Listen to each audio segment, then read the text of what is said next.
that microphone over here. Get over here, microphone. This is the Alex Manassa here to Think Out Loud, and today we're going to ponder something that is kind of a well-established fact among people who know the sort of success business. I don't know. There's an entire business built on success, right? It's all these motivational speakers. It's all these, I guess, I would call them pundits. I don't know. These wise men who come in and say, you know, you could be rich, you could be attractive, you could be successful, you can be all these things, right? I don't know what that industry is called, but it's definitely a huge industry. But I digress.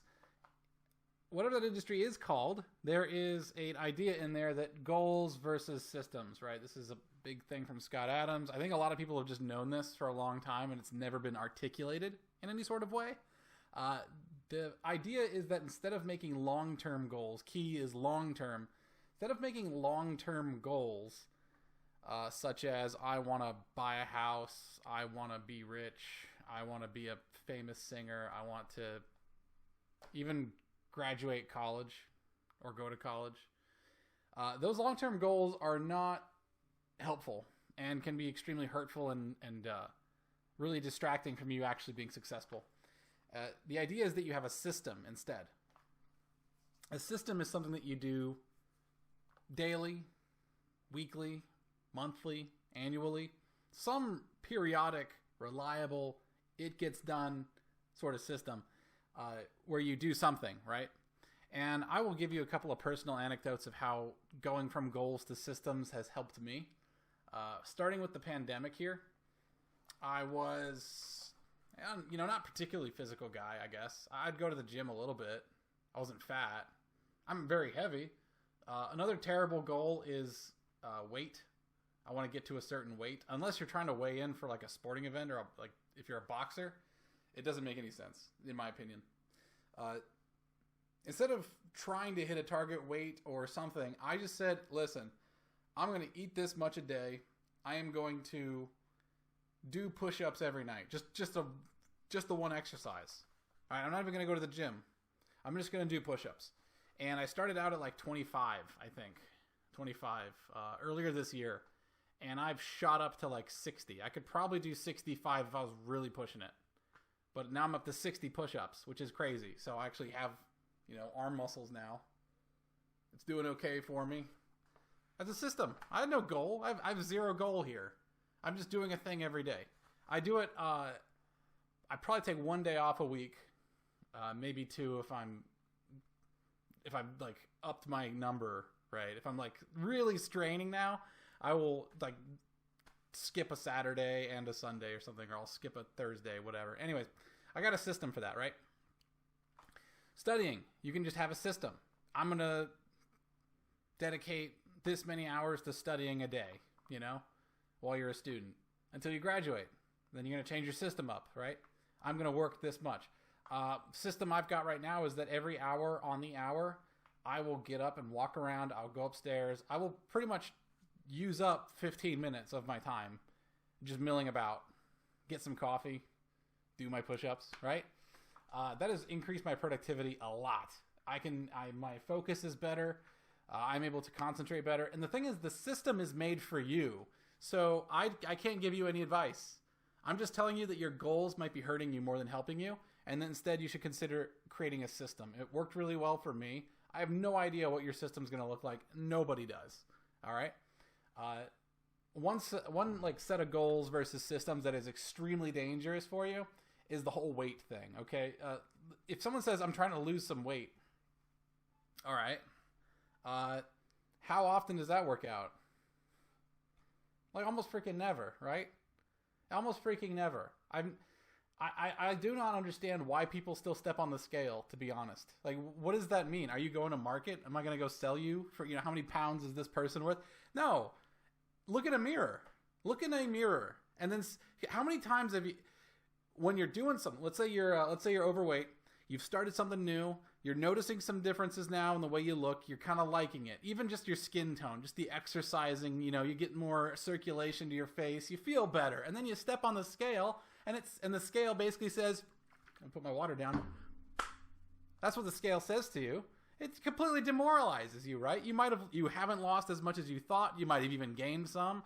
You know, who cares what the scale says? Who cares what the scale says? You should care about incremental changes. Things are not going to happen overnight. You're not going to like lose the weight all of a sudden. You got to just work at it. You've got to work at it and notice the changes. Celebrate the little differences. If you just say, "Hey, my neck is a little bit better." All right, I'm seeing some muscles. Hey, my hair has gotten better ever since I changed my diet. I feel better. I just smile more. That's good stuff. Don't step on the scale and let the scale tell you you've done a bad job. Screw the scale. You're going to lose weight at the rate you lose weight, okay? If you are under like doctor's orders, then whatever, do what the doctor says, okay? I'm not your doctor. But I'm telling you that if your scale is demoralizing, if you've ever stepped on the scale and you felt bad, just throw the scale in the garbage. Screw the scale. Who needs a scale? Look in the mirror and say, have I gotten better? Am I closer? Am I on the mark, right? And celebrate every little victory, okay? Whatever that might be. Part of my system for doing the push-ups is that I'm able to increase it by 5 once in a while, and it's like a big deal. I feel great. I feel great for like a week, and then I do it again, and I'm like, yeah, I'm still there. Still kicking butt. It wasn't a fluke. I didn't have my Wheaties that day and just went for it. Right? Have a system. Every day, focus on the everyday, because your goal really doesn't matter. What matters is what you do every single day. That is what's going to make a big difference in your life, okay? Stop focusing on the future. Just think about what you need to do that day. Think about what you need to do that day. The future's great, but the future's just a guess. The future is just a guess. All the pleasure, all of the pain is reaped in the present, okay? Now, if you're like super obese, you're probably saying, well, Mike, I should try to lose weight. I'm like, yeah, do it in the present. Do it today. Don't worry about the pounds of tomorrow, okay? I'm telling you, it's a whole mindset you got to get rid of. And speaking of which, when people try to lose weight, I'm going to be a little harsh here. People say it's a lifestyle change. They might say that. They don't do that, okay? What is a lifestyle change? A lifestyle change is not just, I go to, out to lunch less. That's not a lifestyle change. That's like a habit adjustment, a little adjustment. That's nothing, okay? A lifestyle change is I have thrown out my clothes. My lifestyle change is that I have changed jobs. My lifestyle change is I have changed towns. Lifestyle change is I've changed my friends. I've changed everything. I changed where I go to church. I changed everything because nothing was working for me, okay? If you don't change the things that aren't working for you, you're not going to get it working, okay? I don't need to be like a genius. I don't need to be like speaking super engineer speak to tell you that if your lifestyle isn't working for you, you need to change your lifestyle. That is drastic. If you make a lifestyle change, I guarantee you are going to lose friends. That's just the way it goes. Don't be afraid of that. Don't be afraid of that. Don't let your friendships get in the way of you taking care of yourself, okay? You're going to make new friends. It's actually really easy to make friends, okay? Especially when you're happy with yourself. Your friends are not a prison, okay? Your friendships are not prisons. If your friendships are strong, they will survive your lifestyle change. But also, people just change, man. You want change, but you don't want to make a change. Going for a walk for a mile a day, it's good. And especially if it's a system, that's even better. But it's not a lifestyle change. And don't delude yourself into thinking it is, okay? Because it's not. It is 100% not. The things that you do, the things that you eat, the music you listen to. I'm telling you, different. You want to be a different person? You got to be a different person, okay? That's me thinking out loud. Sometimes I get a little wild. I had this. By the way, this cola is awful. I don't like it. Okay, it's Zevia. It's got 0 calories. I'm trying to find out what I can put my rum into, right? I can't do like rum and Cokes, so I have to have a Diet Coke, but it's got aspartame. I'm not super thrilled with that. I actually don't really know what aspartame does. Heard it's just nothing good. Causes cancer in California. I live in Maryland, so it doesn't affect me. So, anyways, you want to make a change, you got to do a change, you got to be a change. The thing is, change is all-encompassing, okay? Just sell your car, get a new car. Get new friends, get new hobbies. You will then change. I guarantee it. You are more liquid than you think. You will fill whatever container you put yourself into, okay? So you need a new container. A whole new one. Whole new one. The act of moving is probably the best lifestyle change because your entire decor is going to come down. Everything. And you're going to take stock of everything you own. and you're gonna live out of boxes for the first couple weeks, which means you are now prioritizing what's really important to you. I tell you what, anything that you haven't taken out of a box in the first 2-3 weeks, throw it away. Throw it away. Throw it away. Second thing, this is going to sound like a total pivot from my previous tone. Go really easy on yourself, okay? Be accountable, but you can do so in kind of a lazy way. You don't need to go at it super hardcore. You don't have to go like David Goggins style, all right? You'll get there eventually, okay? David Goggins didn't just pop out of the womb like that, I hope, for his mother's sake, right? You've got to build yourself up to that. Go easy. Make sure that you're doing it every single day. If you're really serious about making a change in your life, every single day is a great cadence. Pick a time.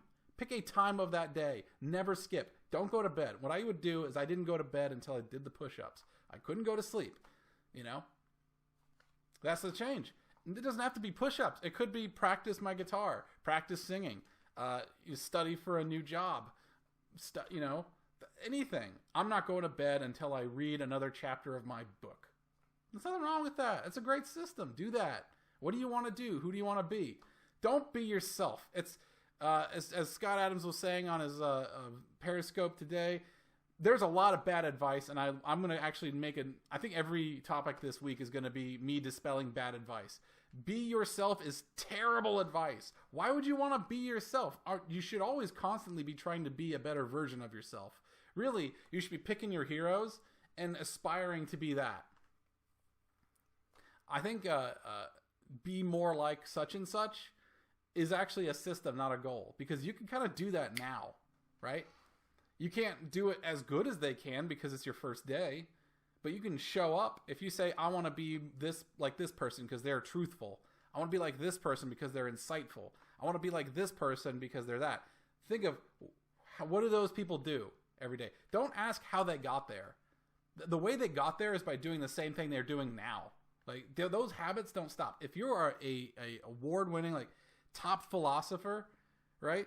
You didn't just get there by reading books. You were reading books and then you got there. That's kind of the thing. We keep seeing everyone's results, and we want to tie the causality in an opposite manner, right? Just look at the stuff they're doing every day today. Like, listen to podcasts. These heroes of ours are so accessible these days. You can figure out what they're listening to. You can know what shows they're watching. This new culture, I love this new culture where you can really get to know somebody and hear their thoughts on everything. You know, I know which books Scott Adams is reading. I'm going to go read those books now, right? It's incredible how much access people give to you and what you can do with that to transform yourself, right? You used to have to be a close personal friend of these, highly successful, highly inaccessible people to know all those things they do every day, right? Another good thing to do is like stretch, right? I also don't go to bed until I've done a stretch, as if I'm like gonna go run. And then when I wake up in the morning, I do another stretch. If you're over 30, just do that. Like you really need to do that. You didn't get any younger, okay? If you are, I want to know your secret. All right, I've rambled on enough. This has been the Alex Manasseh, and I will see you guys next time. Subscribe if you want to hear more of my musings. If you like circuits, I do circuits. I make things. Working on a project right now where I'm making a machete have a light trail behind it, and the light trail is going to make the American flag. It's going to be really dope. I'm working with the accelerometer now, doing some Runge cut integration schemes, see if we can get ourselves positional data out of accelerometer raw data. Yeah, whatever, no biggie. I will see you guys later. See ya.